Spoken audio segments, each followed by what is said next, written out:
ไอเทพตายสิเด็ดเก่งแท้วะบนอนบนมือมาเป็นนะนั่นเป็นไร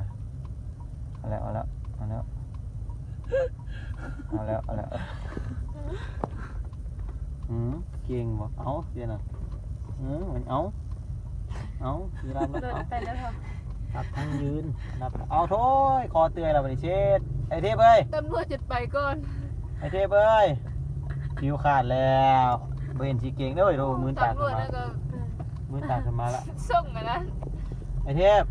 เสื้อสั้นรถเห็นแต่คน สั่งเลย เท นะ พเอ้ย นั่นสิเก่ง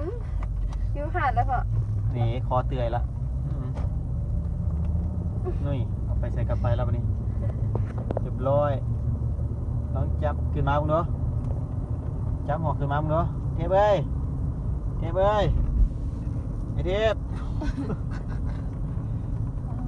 ผิวขาดผักนี่